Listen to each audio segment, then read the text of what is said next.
Hello बच्चों, कैसे हो आप सब। एक बार फिर मैं आपके साथ। अभी तक हम लोगों ने मेटलर्जी में जो है बहुत सारी चीजें पढ़ चुके हैं। लगातार जो बच्चे लेक्चर नहीं देखे हों देख कर आए। ठीक है, अब जो है एक्सट्रैक्शन ऑफ एल्युमिनियम की बात करने वाला हूं। अभी तक मैं एक्सट्रैक्शन ऑफ आयरन पढ़ा चुका हूं, एक्सट्रैक्शन ऑफ जो है कॉपर पढ़ा चुका हूं। आयरन किस में किया था आप लोग याद करो, ब्लास्ट फर्नेसेस में। कॉपर किस में किया था, रिवर्बिटरी फर्नेसेस में। और उसके बाद एक्सट्रैक्शन ऑफ जिंक पढ़ा, फिर आज एक्सट्रैक्शन ऑफ एल्युमिनियम पढ़ रहे हैं। फिर एक लेक्चर और एक्सट्रैक्शन बनाएंगे जिसमें मैं सिल्वर और गोल्ड का फिर से एक बार रिवाइज कराऊंगा, जो कि लीचिंग प्रोसेस ही उसका एक्सट्रैक्शन है, लेकिन फिर भी एक बार रिवाइज करेंगे। साथ में जो है लो ग्रेड कॉपर, जो बैक्टीरिया भी आपका यूज किया जाता है उसमें एक्सट्रैक्शन के लिए, तो वहां वहां कैसे कैसे हाइड्रोजन यूज करते हैं, ठीक है, वो चीज करेंगे। और फाइनली एक्सट्रैक्शन हमारा फिनिश हो जाएगा। इसे और देखा जाए तो आईआईटी एडवांस या बात किया जाए और एक्स्ट्रा मेटलर्जी में आप पढ़ना चाहते हो, बहुत कुछ है ना। टिन का एक्सट्रैक्शन कैसे होगा, मरकरी का एक्सट्रैक्शन कैसे होगा, Na का एक्सट्रैक्शन कैसे होगा, लेकिन इतना सब कुछ हमें नहीं पढ़ना है। जितना एनसीईआरटी में है उतना फोकस कर रहे हैं पहले, ठीक है। एनसीईआरटी थोड़ा बहुत एक्स्ट्रा भी पढ़ा रहा हूँ आपको, लेकिन बहुत ज्यादा एक्स्ट्रा नहीं जा रहे हैं, क्योंकि बहुत ज्यादा एक्स्ट्रा पूछता नहीं है। एनटीए पूरी तरह से एनसीईआरटी ओरिएंटेड है, ठीक है। एडवांस में कई बार टिन वगैरह का पूछ लेता है, तो आप जो है उसको एक्स्ट्रा एक दो चीजें पढ़ सकते हो, ठीक है। अब जो है यहाँ पे क्या सीन है बेटा, यहाँ पे जो है एक्सट्रैक्शन ऑफ एल्युमिनियम की बात करने वाले हैं। तो सबसे पहले बताओ एल्युमिनियम का और कौन कौन सा है, ये जानने से पहले देखो बहुत फेमस प्रोसेस है हॉल हेराल्ड प्रोसेस, है ना। बहुत फेमस है, जेई के लिए बहुत इंपॉर्टेंट है, नीट के लिए बहुत इंपॉर्टेंट है। क्या क्या बातें पूछी जाती हैं देखो। कितना एक होता है पढ़ना, एक होता है एनालाइजेशन करना। कितना आप कलेक्ट कर रहे हो चीजों को, कितना आप एनालाइज कर रहे हो चीजों को, वहां से क्वेश्चंस बनते हैं। अगर आप एनटीए का पेपर उठा के देखो तो लगातार जो है करेक्शन का बेस क्वेश्चन बहुत ज्यादा आ रहा है, एनालाइजेशन बेस क्वेश्चन बहुत ज्यादा आ रहा है। आप कितना एनालाइज करते हो, कितना डीप एनालाइज करते हो, है ना। तो हम लोग ऐसे ही पढ़ने वाले हैं। तो यहाँ पे देखो ओर्स कौन कौन से होते हैं। इसमें मैंने कुछ ओर्स जो है पहले लिखाए हैं, कुछ एक्स्ट्रा लिखा दिए यहाँ पर। बॉक्साइड आप जानते हैं Al2O3.2H फेमस, और जो है एल्युमिनियम क्या है, बॉक्साइट है, Al2O3.2H2। अगर आपने डॉट में कुछ और बढ़ा दिया, नाम चेंज हो जाता है, तो आपका सिलेबस में है नहीं इतना, ठीक है। तो लेकिन मेनली क्या है, बॉक्साइट है, Al2O3.2H2। इसी को इस फॉर्म में भी लिखते हैं, कई बार कई जगह ऐसे एक्स के फॉर्म में लिखा होता है, ठीक है। कोरंडम को ही क्या बोलते हैं, एल्युमिना बोलते हैं। क्या बोलते हैं, एल्युमिना बोलते हैं। Al2O3 जो ऑक्साइड होता है कोरंडम बोलते हैं, या इसी क्या बोलते हैं, एल्युमिना बोलते हैं, ठीक है। एल्युमिनाइड होता है, ये डबल सॉल्ट होता है, K2SO4 dot Al2SO4 thrice dot 4H2 dot Al 4AlOH3 होता है, ये भी एल्यूनाइट होता है, ये है ना। ऐसे क्रायोलाइट में क्या होता है, सोडियम और एल्युमिनियम दोनों होता है, Na3Al6, ये तो फेमस है, काफी पूछा जाता है, ठीक है। इसमें जो मेनली आप ज्यादा जिसको फोकस करोगे कौन सा है, बॉक्साइट, कोरंडम। कोरंडम को एल्युमिना बोलते हैं, और क्रायोलाइट, ठीक है। अगर इनको आप ना भी याद तो चल जाएगा। स्पाइनल क्या है, Mg और Al2O3, ये दोनों है स्पाइनल में। तो देखो ये चीजें जो है एडवांस वगैरह पूछ देती है, लेकिन मेनली जो है जो फेमस है जो एनसीईआरटी में, वो कौन से, ये और क्रायोलाइट, ठीक है। जो मेनली जेई मेंस वगैरह पूछा जाता है, एडवांस थोड़ा स्पाइनल वगैरह पूछ सकता है, ठीक है। तो मैंने एक्स्ट्रा मेंशन कर दिया। अब आप जानते हो, इसके पहले कि मैं एक्सट्रैक्शन स्टार्ट करूं, एक्सट्रैक्शन से पहले जब ओर्स निकालते हैं क्या करते हो आप, उसकी कंसंट्रेशनिंग करते हो। तो मैं एक बार उसको रिवाइज करा रहा हूं, जो कि मैं पहले पढ़ा चुका हूं लेक्चर्स में, आप जाके उसे देखो, ठीक है। मैंने लेक्चर्स में प्रॉपर उसे पढ़ाया हुआ है। तो कंसंट्रेशनिंग करने का बेस्ट प्रोसेस क्या है इसका, लीचिंग। क्या है, लीचिंग। लीचिंग प्रोसेस मैंने वहां पढ़ाई है कि एल्युमिना का जो आपका बॉक्साइड है उसका लीचिंग कैसे करते हैं। तो बॉक्साइड दो टाइप के होते हैं, व्हाइट बॉक्साइड और रेड बॉक्साइड, है ना। अब कई लोगों को पता नहीं होता है ना कि व्हाइट बॉक्साइड क्यों कहते हैं, रेड बॉक्साइड क्यों कहते हैं। बिकॉज ऑफ इम्प्योरिटी की वजह से जो है, इम्प्योरिटी कौन सी ज्यादा है, क्योंकि इम्प्योरिटी कौन कौन सी मिलती है ना। सिलिका मिलती है, SiO2 मिलता है, Fe2O3 मिलता है, आयरन की इम्प्योरिटी होगी, और क्या होगा, TiO2 टाइटेनियम की इम्प्योरिटी होगी, ठीक है। तो किसकी इम्प्योरिटी हाई है, इसके बेसिस इसको रेड बॉक्साइड और व्हाइट बॉक्साइड बोलते हैं। तो अगर SiO2 हायर है, सिलिका हायर, क्या बोलते हैं इसे, व्हाइट बॉक्साइड। और अगर आपका आयरन हायर, क्या बोलेंगे, रेड बॉक्साइड, ठीक है बेटा। तो यहाँ पे लीचिंग करने के लिए मैंने वहां समझाया हुआ प्रोसेस क्या है, बेयर्स प्रोसेस जो कि एनसीईआरटी में दिया हुआ है, हॉल्स प्रोसेस और सरपेक्स प्रोसेस जो है ये एक्स्ट्रा है, लेकिन आपको आना चाहिए, ठीक है। क्योंकि तीनों में जो रिएजेंट यूज करते हैं वो अलग अलग यूज करते हैं। तो यहाँ पे जो यूज करते हैं, जो क्वेश्चन पूछा जाता है, बेयर्स प्रोसेस में कौन सा, है ना, केमिकल या कौन सा रिएजेंट यूज करते हैं, NaOH यूज करते हो। और ये जो है व्हाइट के लिए अच्छा ज्यादा यूजफुल नहीं है, ये व्हाइट के लिए ज्यादा यूजफुल नहीं है ना। क्योंकि व्हाइट में क्या है, SiO2 बहुत अच्छे से निकल नहीं पाता है। इसमें जो इंप्योरिटी निकलती है कौन कौन सी बचती है, आपकी Fe2O3 और TiO2, ये इसमें से निकल जाती है लीचिंग प्रोसेस में, सफाई में, ठीक है। लेकिन जो है SiO2 बच जाता है, इसलिए जो है बहुत ज्यादा यूजफुल नहीं लिखा हुआ यहाँ पे, है ना। तो ये बातें एक्स्ट्रा है, इसको ऐड करना है। हॉल्स प्रोसेस में हम लोग सोडियम कार्बोनेट यूज करते हैं, सोडियम कार्बोनेट के साथ साथ हम लोगों साथ में यहाँ पे CaCO3 as a flux use करते हैं, कैल्शियम कार्बोनेट, क्योंकि कैल्शियम कार्बोनेट से क्या होगा, CaO बनेगा और CaSiO2 को निकाल देगा, सिलिका को निकाल देगा। ठीक है, तो यहाँ पर एक चीज हॉल्स प्रोसेस में ध्यान रखना है कि हॉल्स प्रोसेस जो है लो ग्रेड रेड बॉक्साइड के लिए यूज करते हैं, साथ में ये SiO2 सिलिका को भी इंप्योरिटी को निकाल देता है, निकाल सकता है। ठीक है, हॉल्स प्रोसेस में। लेकिन जो मेन पॉइंट इसको याद करना है, क्या करना है, इसका कौन सा यूज करते हैं, Na2CO3, क्या करते हैं, Na2CO3 यूज करते हैं। इसमें जो यूज करते हैं सरफेक्स में सब पढ़ाया हुआ है, पहले सब कुछ पढ़ाया हुआ है। ठीक है, लीचिंग पढ़ाया हुआ है, जाके देखें, जो बच्चे नहीं देखे हैं उस एपिसोड को जाकर देखें। और मैंने आपसे कहा था कि हर लेक्चर आपस में कनेक्टेड है, ढंग से इसे तैयार करना है ना। सरफेक्स प्रोसेस क्या है बेटा, सरफेक्स प्रोसेस होता है, इसमें जो है कार्बन कोक के साथ जो है बॉक्साइड रखते हैं, लेकिन साथ में इसमें N2 गैस का current, hot current 1800 degree Celsius के आसपास, तो hot current of N2 gas, nitrogen gas use करते हैं। तो क्या बनता है, आप जानते हो सरफेक्स में क्या बोलता है, एल्युमिनियम नाइट्राइड ALN बोलो है क्या, ये बन जाता है। और यहां से फिर इसके बाद कहानी चालू होती है ना। तो इसे ये यूज करते हैं किसके लिए, व्हाइट फास्फोरस। जो आपको दिक्कत थी कि यहाँ SiO2 नहीं निकल पा रहा था व्हाइट बॉक्साइड में, तो व्हाइट बॉक्साइड के लिए यूज किया जाता है, सरफेक्स प्रोसेस के लिए, व्हाइट बॉक्साइड के लिए। तो अलग अलग प्रोसेस क्यों बनाए गए, क्योंकि ये ज्यादा इफिशियंट नहीं था व्हाइट के लिए, तो व्हाइट के लिए क्या बना दिया गया, सरफेक्स बना दिया गया, जिससे क्या हो कि सिलिका वाली इंप्योरिटी निकल जाए, क्योंकि वहां कार्बन जो कोक है वो सिलिका को रिड्यूस कर देता है। ठीक है, तो सिलिकन जो है पार्टिकल जो है वहां से निकल जाते हैं। ठीक है, तो ये कुछ एक्स्ट्रा पार्ट मैंने आपको बताया एक्सट्रैक्शन के अंदर। अब बात आती है एक्सट्रैक्शन, जो मेन है, जो बात करने वाले हैं, जो पढ़ाने वाले हैं, वो ये है बेटा।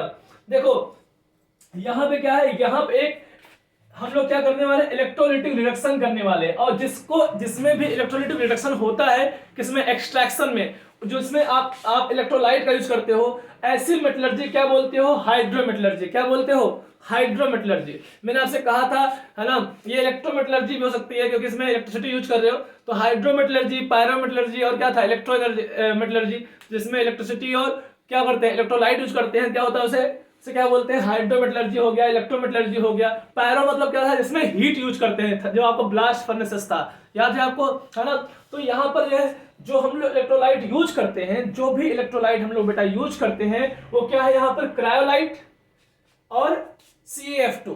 वाई क्यों यूज करते हैं इन दोनों को, क्रायोलाइट तो आपका एल्युमिनियम के ओर की तरह भी काम कर रहा है, लेकिन क्रायोलाइट और फ्लॉस्फर को होने से लगभग 60%, 20%, और 20% क्या है, एल्यूमिना कोलेंडम। ठीक है, तो इनके होने से फायदा क्या है भाई, ये क्या करते हैं, ये कंडक्टिविटी को बढ़ा देते हैं। जो उसमें आप इलेक्ट्रिसिटी फ्लो कराओगे तो कंडक्टिविटी होनी बहुत जरूरी है, तो कंडक्टिविटी क्या करते हैं, ये बढ़ा देते हैं, क्योंकि आपका Al2O3 इतना ज्यादा कंडक्टेंस नहीं देता है, इतना ज्यादा मोबिलिटी उसकी नहीं है, तो क्यों कंडक्टेंस दे सके, तो क्या करता है, CaF2 कैल्शियम के आयन और सोडियम के आयन जो है क्या करते हैं, इसकी कंडक्टिविटी को बढ़ा देते हैं।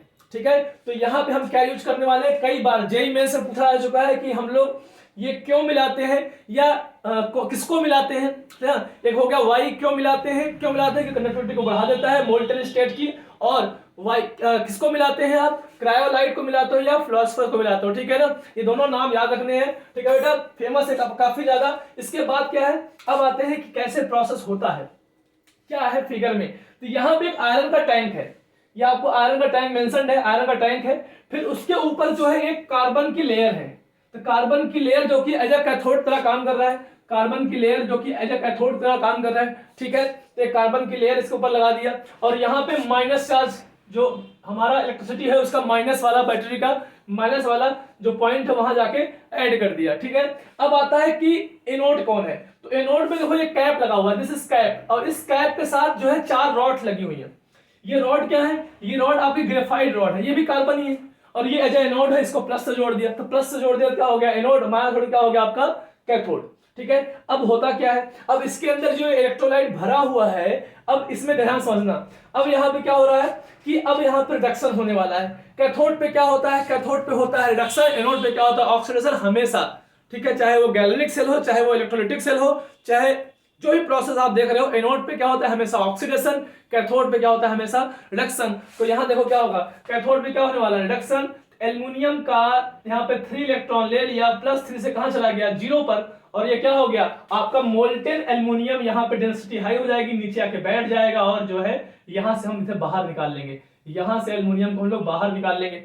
ठीक है, हमारा काम तो हो गया, लेकिन हमें और भी पढ़ना है क्या क्या चीजें और होती हैं इसके अंदर। ठीक है, कुछ लॉसेस भी होने वाले हैं, देखते हैं कैसे, वीडियो में बने रहिएगा।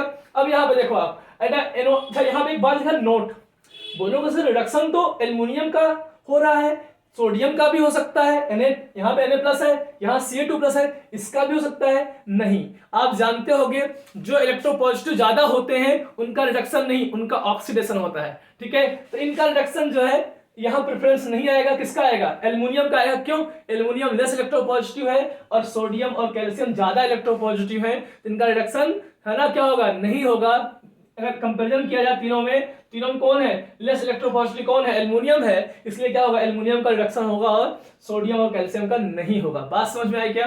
अब यहाँ पे देखो, अब बोलोगे सर कैथोड एनोड पे क्या होगा, कैथोड पे हमें एल्युमिनियम मिल गया और हमने यहाँ से एल्युमिनियम निकाल भी लिया। अब एनोड पे क्या होगा, उसी टाइम पे एनोड पे क्या होने वाला है, एनोड पे जो कार्बन है, कार्बन क्या करेगा, कार्बन ऑक्सीजन, जो कि ऑक्सीजन जो आपका ऑक्सीजन है, ये जो ऑक्सीजन है ये पहले ऑक्सीडाइज होगा, है ना, ऑक्सीडाइज होगा। जो ऑक्सीजन ऑक्सीडाइज होगा क्या बनाएगा, O2 बनाएगा, और ऑक्सीजन के प्रेजेंस में कार्बन क्या होगा, जलेगा। जब कार्बन जलेगा क्या बन सकता है, CO2 बन सकता है और CO बन सकता है। तो दोनों गैसेस निकलती हैं, CO2 और CO, मोनोऑक्साइड और कार्बन डाइऑक्साइड, ये दोनों गैसेस निकलती हैं। CO2 बनता है 4 इलेक्ट्रॉन निकलेंगे, और जब आपका CO बनेगा 2 इलेक्ट्रॉन निकलेंगे। ठीक है, कई बार ये इक्वेशन भी जेईई एडवांस में यूज कर लिया जाता है, जेईई मेंस में अच्छे क्वेश्चन बनाने में ये भी यूज कर लिया जाता है, क्योंकि आप जानते हो कि एक मोल कार्बन को करने के लिए कितना चाहिए, 4 फराडे, 4 इलेक्ट्रॉन, यहां से दिख रहा है ना 4 फराडे चार्ज चाहिए। तो ये सब जो है, ये सब भी इलेक्ट्रोकेमिस्ट्री का यूज कर लेता है। कई बार मेटलर्जी को इलेक्ट्रोकेमिस्ट्री के साथ क्वेश्चन बनाता है, और हॉल हेराल्ड के ऊपर एडवांस में क्वेश्चन बन चुका है इलेक्ट्रोकेमिस्ट्री के साथ। ठीक है ना, तो मैं आपको इसलिए बोल रहा हूँ उसको ढंग से इसके ऊपर जाकर क्वेश्चन प्रैक्टिस करनी है। फिर देखो यहाँ पे क्या हो रहा है, मैं यहाँ लिखा हूँ एक्चुअली में क्या हो रहा है, एक्चुअली में ऑक्सीजन आपको दिख रहा है, कार्बन जल रहा है, कार्बन ऑक्सीडाइज हो रहा है, कार्बन हो रहा है, लेकिन एक्चुअल में क्या हो रहा है, ऑक्सीजन जो है वो O2 बना रहा है। ठीक है, ऑक्सीजन O2 बना रहा है, और वो जो O2 है वो यूज कर रहे हैं कार्बन को, ग्रेफाइट को जलने के लिए। तो इसका मतलब ये जो ग्रेफाइट यहाँ पर है वो जल जाएगा। बोलो इसका मतलब क्या है, जो यहाँ ग्रेफाइट है वो, ये जो रॉड है ये जल जाएगी कुछ देर में, खत्म। जाहिर सी बात है, यही लॉस है, इस पार्ट का यही लॉस है। जब लॉस होता है तो हम बचाएंगे, भाई कंपनी है हमारी, बचाएंगे, क्यों नहीं बचाएंगे, है ना। तो लॉस को बचाने के लिए क्या है देखते हैं अभी। इसमें एक बात नोट लिखी है कि 0.5 आधा किलो एल्युमिनियम, आधा किलो कार्बन जल जाता है ना, 0.5 kg of carbon burned away, है ना, for each kg of aluminium. 1 kilo aluminium बनाने के चक्कर में आधा किलो ग्रेफाइट जल जाता है। वैसे ग्रेफाइट थोड़ा सस्ता होता है, तो जो हम लॉस नहीं मानते इकोनॉमिक, लेकिन फिर भी जल तो रहा है, जल तो रहा है। ठीक है, तो यहाँ क्या बोल रहा है, आधा kg कार्बन जल जाता है। कई बार ये क्वेश्चन पूछा जाता है, अब मैं आपसे पूछूं 1 kg एल्युमिनियम के लिए आधा kg, तो 15 kg के लिए क्या हो जाएगा, 7.5 kg कार्बन जल जाएगा। ऐसे क्वेश्चन ही बन जाते हैं कई बार। ठीक है, तो इस पॉइंट को बहुत ढंग से याद रखना है, मेंशन करना है स्टार। ठीक है, अच्छा फिर हम लोग कई बार जानते हो, एक बात बताओ, मैं आपसे एक क्वेश्चन पूछूंगा कि जो मान लो यहां तक इलेक्ट्रोलाइट भरा हुआ है, यहां तक भरा हुआ है, तो ये वाला जो कार्बन है ये तो क्या है, डायरेक्टली ऑक्सीजन के संपर्क में है, एयर के संपर्क में है। अगर ये वाला जो बाउंड्री फेस है, यहाँ बाउंड्री फेस है, ये वाला जो है ऑक्सीजन संपर्क में है, चलो ये वाला जल जाएगा, है ना। तो ये, लेकिन ये वाला जो है जल्दी, तो हो सकता है कि ये जो रॉड है बीच में से जल के क्या हो जाए, टूट जाए, बीच जल के टूट जाएगा, तो घाटा हो रहा है ना। तो हम क्या करेंगे, इसके ऊपर कई बार हम लोग कोक का पाउडर, कार्बन का पाउडर इसके ऊपर फैला देते हैं ऐसे। तो इससे क्या होता है, वो वाला कार्बन जल्दी जल जाता है, और ये इसको बचाने के लिए कि बीच से ना टूटे, यहां पर जो बाउंड्री फेस है यहां से टूट के अलग ना हो, है ना, कंप्लीटली पूरा यूज हो, पूरा ग्रेफाइट यूज हो, है ना, यहां से टूट के अलग ना हो, और इसीलिए हम लोग यहाँ पर एक कार्बन पाउडर यूज कर लेते हैं। ठीक है बेटा, तो इस तरह से जो है एल्युमिनियम हमने निकाला। मेन पॉइंट आपको याद रखने हैं, और आपको याद रखने, मैंने और बता दिया कौन कौन से इंपॉर्टेंट है। लीचिंग प्रोसेस के 3 प्रोसेस है, एक आपके एनसीईआरटी में है जो यहाँ पे दिया हुआ है, बाकी 2 एक्स्ट्रा है, लेकिन इनको भी याद रखना है आपको। ठीक है, इसके अलावा जो है मैंने आपको बताया कि एक्सट्रैक्शन में, है ना, एक्सट्रैक्शन में जो है कौन कौन से इलेक्ट्रोलाइट मिलाते हैं बॉक्साइट के साथ, क्या मिलाते हो आप यहाँ, क्रायोलाइट और फ्लॉस्फर, जो कि कितना होता है 60% और 20%, ये एज इलेक्ट्रोलाइट भी काम करता है। और क्या करता है, इसमें एल्यूमिनियम का ओर भी है, तो एल्यूमिनियम फायदेमंद है हमारे लिए, ठीक है।